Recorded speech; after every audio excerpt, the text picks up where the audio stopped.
Stirring the coffee with huge chopsticks using the vortex method, the only true way to optimize the taste of your coffee at the molecular level.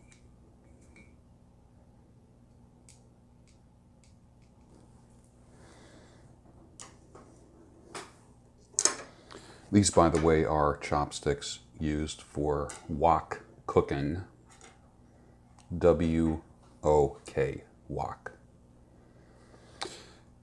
Welcome to the Daybreak Show. I am the Sultan. We'll get started, but first, coffee.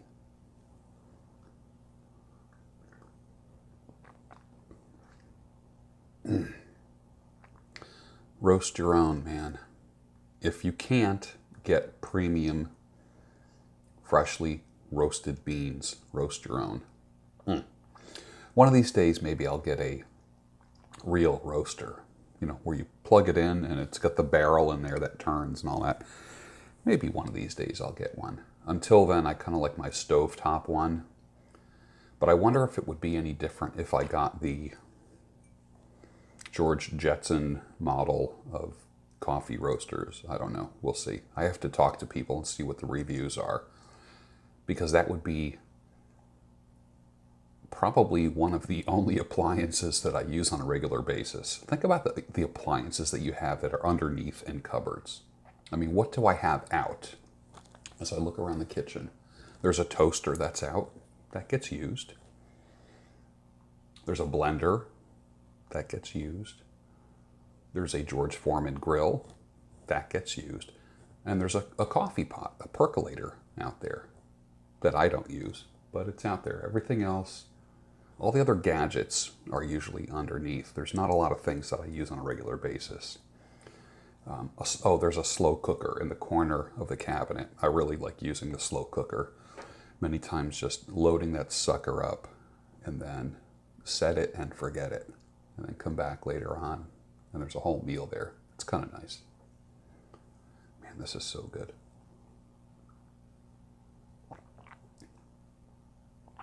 Before we get started, I just want to show you a little flashlight.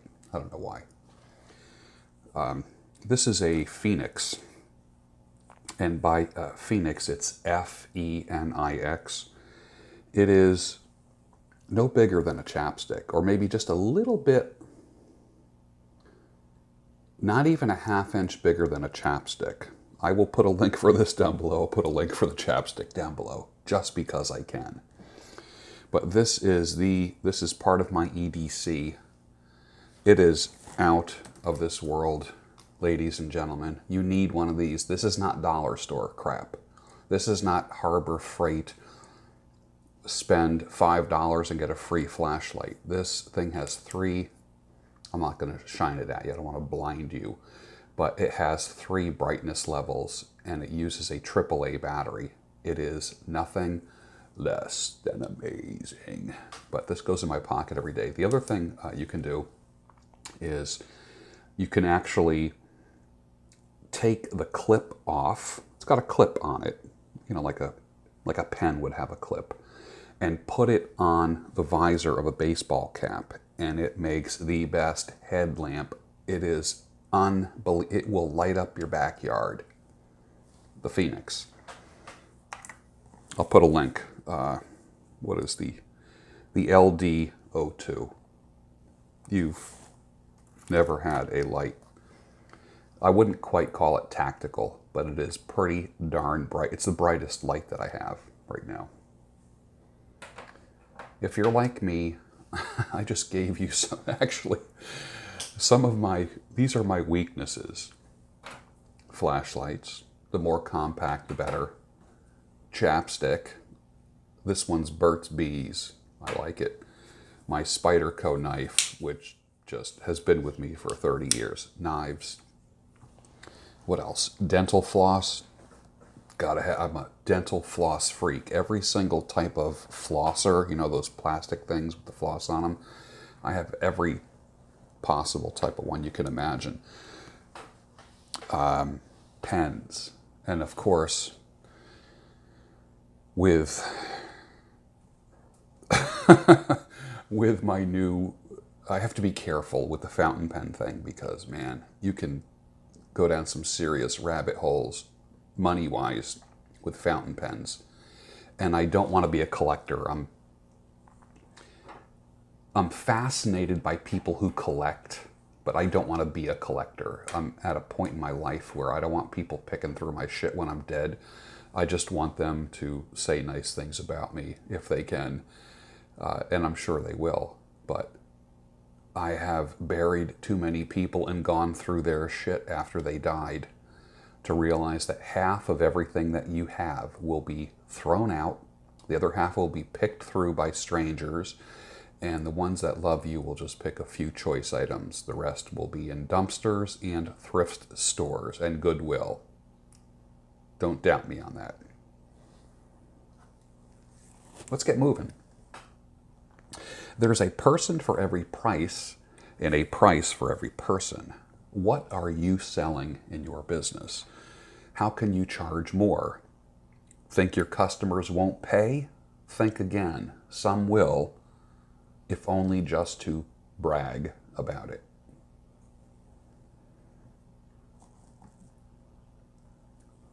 $69 flip-flops? They're $2 at Old Navy, and at the dollar store you can get them for $1. So how is it that some people will pay 30 times that for a pair of flip-flops? It's all about positioning. What if your flip-flop was a workout in a sandal? What if you could just wear it, walk around, and lose inches? It would sell. Positioning, my friends. It's all about positioning. Some gatherings are better left as good memories. Trying to recreate the good old days and resurrect some things reminds me of the monkey's paw story. Let sleeping dogs lie. Keep the good memories. Don't try to relive anything. What they're seeking is a little cheek to cheeking. It's the boys' night out. Frank Sinatra, 1962.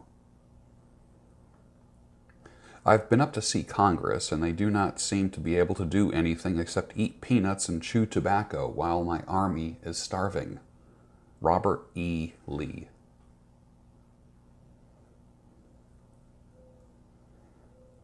I posted a picture of an evangelical woman's meme from Facebook. It says, "Note to self, you are not too old and it's not too late."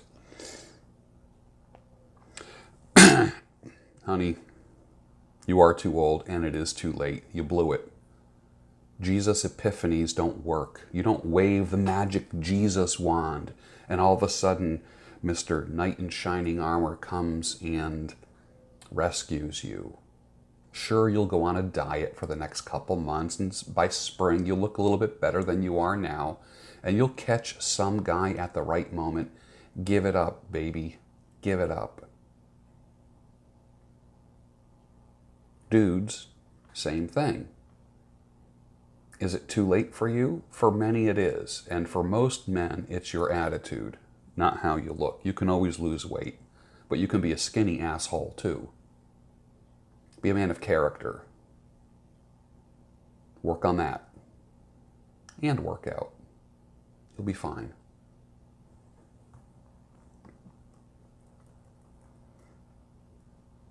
The problem with women, let me go back to the ladies. The problem with women is you want to look younger. This is what I want you to do, ladies, because I know you have, I have a female audience here as well. Look good for your age. You don't have to look younger. There's an obsession with women. I got to look younger. Just look good for your age. It's perfectly okay. That's what I look for in a woman. A woman that looks good for her age. I could care less if a 55-year-old woman looks like she's 40. Gee, I didn't think you were a day over 45. I know you want to hear that. But that's as fake of a compliment as you can get. Be a good 55-year-old. There's nothing wrong with that. And the reality is men and women, for the most part, do age differently. They age differently. Let's get real. Youth is not the answer. Character is the answer, and depth is the answer. It doesn't hurt to look good either. A $2,000 phone. I just saw a phone by Samsung. It's a foldable phone that opens up to be a 7.3-inch square tablet. It's, what, maybe a little over 3.5 inches. Looks like a larger, looks like a larger phone, you know, like maybe like a Galaxy, but it literally folds open. And you don't see the seam in the screen. So on one side, looks like a phone. Open it up, tablet, $2,000. And you thought paying $1,000 was a lot of money. The 2019 Galaxy Unpacked event. Samsung showed off its first foldable phone starting at $1,980. The phone will be available in the United States starting in April. And I thought I was spending a lot of money when I bought a $1,200 phone with a $300 discount. Trippy, right? Tonight I'm doing a live broadcast called 50 Things You Will Feel After a Breakup or Divorce. You want to be there. It's live at this channel. 50 things you will feel after a breakup or divorce and what you can do about them. Live members will be able to chat. Live members. Paid channel members will be able to chat with me live on that. Obviously, that they get priority. This is going to be super valuable for anyone going through a divorce or a breakup. So schedule that. It's going to be 9 o'clock tonight Eastern Time. And let's see if we have any mail today. I didn't even check my email. Oh, there's so many things I have to go through. Oh, my Lord.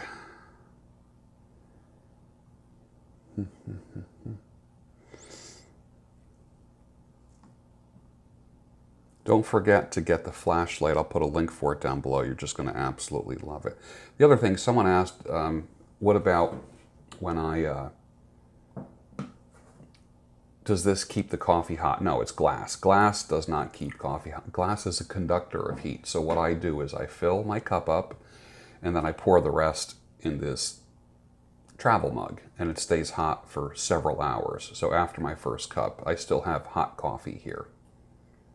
This French press is only to brew the coffee, steep it, but it will not keep the coffee hot unless you have a insulated French press, which I'm thinking of getting a double-walled stainless steel French press for traveling, just for the heck of it.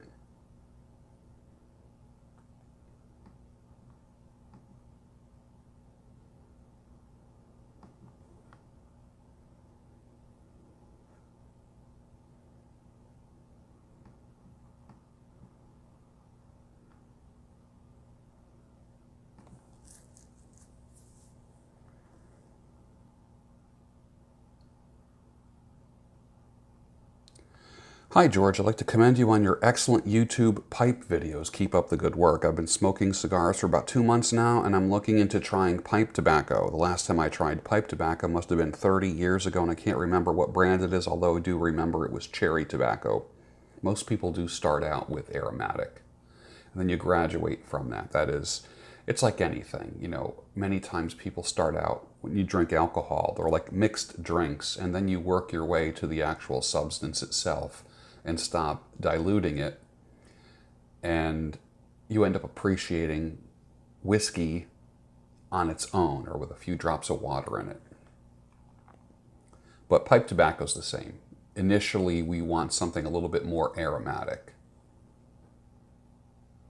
I've been looking at the corncob pipes online but can't decide on a tobacco brand. I'd like to buy tobacco in bulk, let's say a 16-ounce bag to keep the cost down. I'm trying to move away from cigars as they have become prohibitive on a fixed income. If you can suggest some good brands that can be purchased online, that would be great. If you have any samples by chance and would be kind to send some, that would be even better. Sure, I just send tobacco to anyone who asks for it.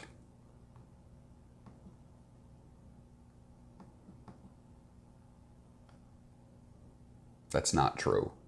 If you knew how many people who send me emails want me to give them things, it would blow your mind. Try Lane 1Q. It's an aromatic. It's the best-selling pipe tobacco in the world. You will enjoy it. Make sure you dry it for 10-20 minutes. The little bit that you put in, put it out on a plate or a cutting board or something, and you'll be fine.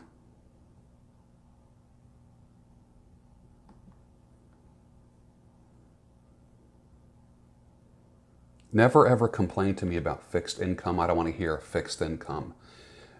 I don't care if you are on disability or Social Security. Fixed income is your choice.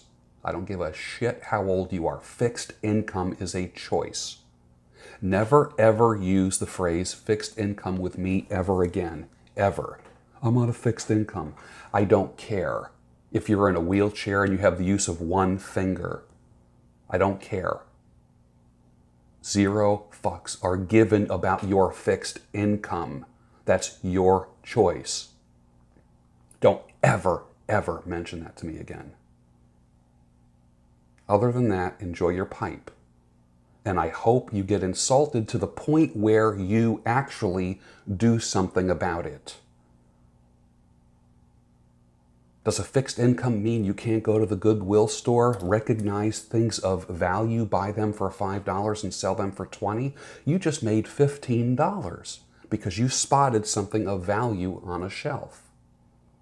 Can you go and get a table at a flea market for $10 and sell the junk that you've collected? Of course you can. And make $100 in 4 or 5 hours? Of course you can. But I'm on a fixed income. You're not going to get sympathy here because I am a bullshit detector. Stop it. Get me going on that fixed income shit. Ugh.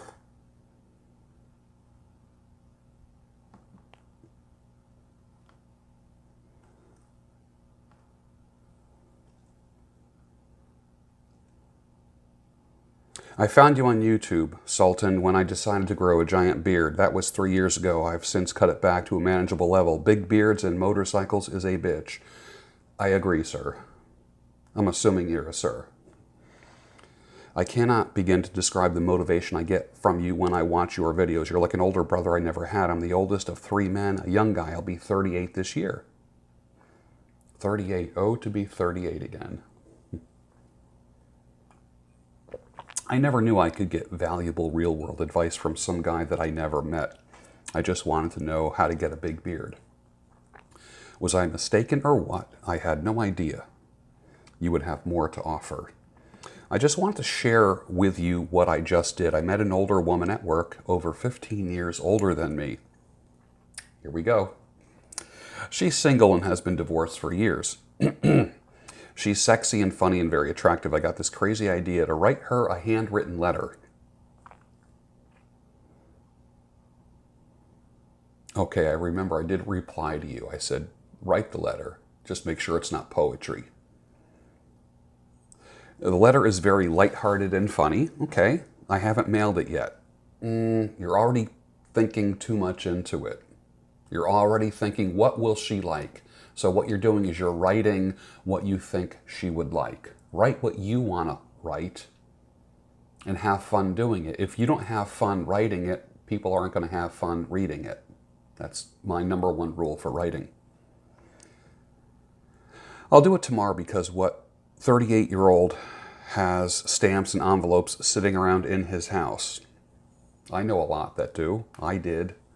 And I still know a ton of people that do. Maybe you're hanging around the wrong people, honestly. My questions to you, what are your thoughts on handwritten letters to babes? Not love letters, just unannounced funny letters from a handsome young guy from work.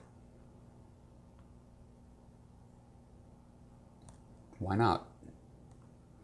My lady friend knows I've been divorced for over a year, and she knows I think she's great. She knows that you think she's great, which means that you are now in her frame. You have not created scarcity. She knows that she has you. She knows that she's on a pedestal in your life. You think you're scoring points. You're not. If you are telling me that she thinks that you know that she thinks that she's great, that she knows that you think she's great. Here, I got it right this time. You are already set up for disappointment and failure, and will be writing me again in a year or two. She physically flirts with me and never stops making sexual innuendos. Things like, that's what she said. Okay. Gee, this meeting is long. That's what she said. I get it. Okay. That's fun. There's a lot more to share, but I know you probably get 1,000 emails a day, so I won't take up any of your time. So handwritten letters in your actual mailbox. Your thoughts. I already think you are in her frame. That's what I already think. I already think that enjoy it while you can. There's nothing lasting about it. Be the kind of man that she will have fun with, but not the kind of man she's going to spend any significant, mentally or emotionally significant time with. If she's doing it with you, she's doing it with others. She is a plate that you will spin. She's going to be one of your women. If all you're doing is thinking about her, you are in trouble. That's called one-itis. You are already suffering from one-itis. Women don't suffer from one-itis. Men do. She's already on a pedestal. Listen to me. Listen to me. Get the book, The Rational Male, or the audiobook. I'll put a link for it down below. Now, you are certainly not in a position where you're going to listen to me. You wrote me a letter for approval, and you expected me to give you approval. I do like the handwritten letters thing. I do like that. But I think you're overthinking the content of the handwritten letter. Handwritten letters, cool. Very cool. Everyone gets excited to open up a letter. That's neat. People don't get excited about opening up emails.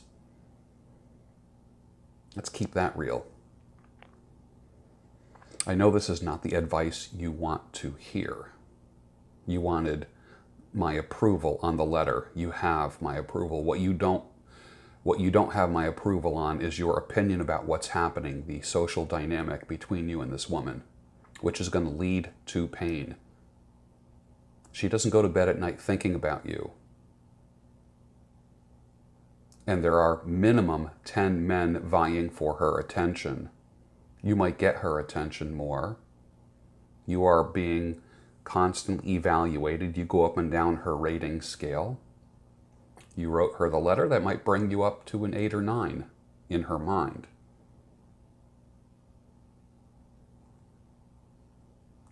Tread lightly. You have already set yourself up for failure. And with that, I'm going to say, if you are a father or want to be a father someday, I'd like to see you at the 21 Convention Patriarch Edition. This is May 3rd, 4th, and 5th, Cinco de Mayo weekend in Orlando, Florida. I will be speaking there, and so will an incredible group of men, thought leaders, best-selling authors. We will all be on stage having our talks and chats, and you'll be able to hang out in the #1 convention center in Orlando. The amenities are absolutely incredible. It's going to be 3 packed days of valuable information for men who want to be fathers. Guys, do not wing this. Do not think that reading a book is going to help you be a father, or that you and your woman have got this. You don't got this. I'll put a link for it down below. I want to see you attend if you are a father or if you are going to be a father. The 21 Convention Patriarch Edition, May 3rd, 4th, and 5th. If you're having a hard time financially or can't come up with the entire price, I can give you a partial scholarship. It's not my event, but I've been given the liberty to help people with partial scholarships. Listen, you're already spending money. You know it. When someone says, I can't afford it, what they really mean is, I don't want to afford it. This is one thing you can't afford to do bad. And with that, finish your coffee and I'll see you tomorrow on the Daybreak Show.